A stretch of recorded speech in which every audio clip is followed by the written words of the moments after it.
to rebut. Senator Rosen, please.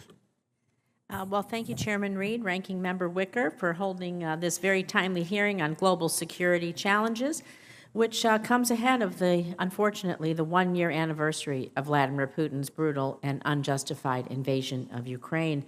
And as Russia and Ukraine, of course, we know they're both preparing for spring counteroffensives because of the weather there.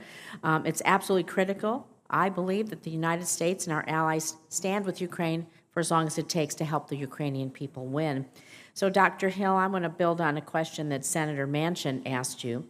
If Ukraine were to undertake a military operation in Crimea, which was illegally annexed by Russia in 2014, how could the U.S. and NATO allies deter Russian escalation short of a direct military confrontation between NATO and Russia? Well, first of all, Senator Rosen, thank you very much for this question. But there is a lot of territory between the Ukrainian front lines and Crimea at this particular point.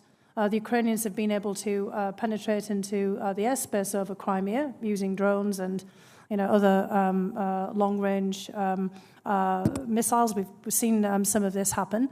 But in actual fact, what Putin is trying to do is consolidate all the territory around Crimea to keep it. So, in fact, what Mr. Zakheim was already talking about, which is the military battle in Donbass region and also in Zaporizhia and Kherson, is pretty important. So we've got to look at that before Crimea comes onto the agenda. Now, there is a case, and I think that we have to be discussing this with the Ukrainians behind the scenes about what to do when it comes to the issue of Crimea over the longer term. Russia's claimed all of this territory, not just Crimea.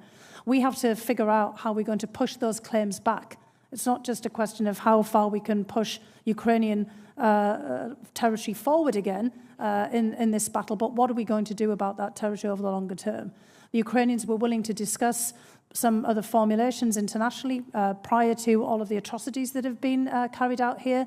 And I think we have to have an international level discussion in the United Nations of how to handle this. It is unacceptable at any point for Russia to have any kind of political control and claims to sovereignty over Ukrainian territory. So it's not just a question of what happens when Ukraine tries to retake territory, but how we're going to handle this over the longer term.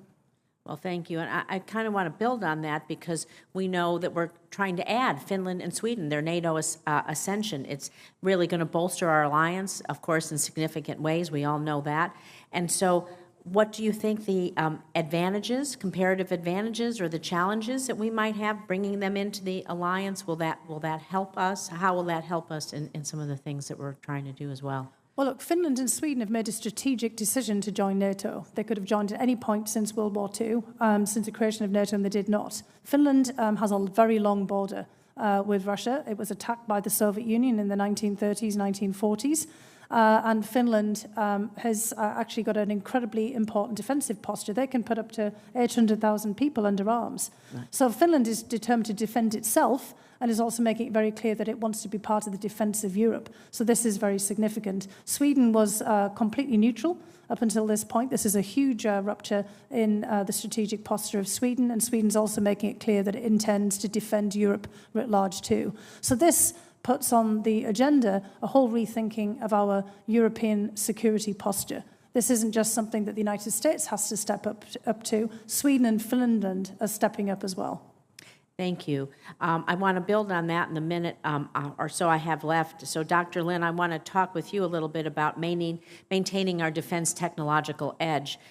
Global competition, we have declining R&D, we have contracting challenges, we have a huge STEM workforce gap, huge. They're just a few of the impediments that we have to growing the edge with our adversaries. We see them all around. We've been talking about this today, particularly China, and that's a pacing challenge for us. So how, in your opinion, do you assess the U.S.'s ability to develop, to adopt, to deploy these emerging technologies for national security, and particularly as compared to China, which we know is really moving forward pretty quickly?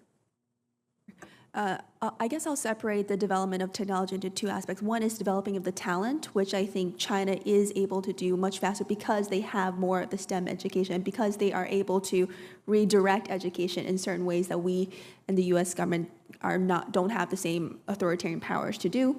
But I would say that when it actually comes to the fielding and ability to operate this emerging technology, that's where, and this goes back to our discussion earlier, the personnel and the training within the PLA is far lacking than the United States. So we can see a lot of, for example, new weapon systems online, but that doesn't mean that China is actually able to operate these new weapon systems. So I would say that I wouldn't characterize the United States as necessarily lagging behind the Chinese. I would say we have different advantages in terms of we have the personnel and we're able to incorporate the technologies, but China, on the military side, but China is able to invest more and is also able to have they have also more STEM graduates to help try to develop the technology to begin with. So you would say going broad and deep in STEM education, starting as early as possible, pre-K, all the way through to develop the pipeline would be in our critical best interest. Yes, for sure. Thank you.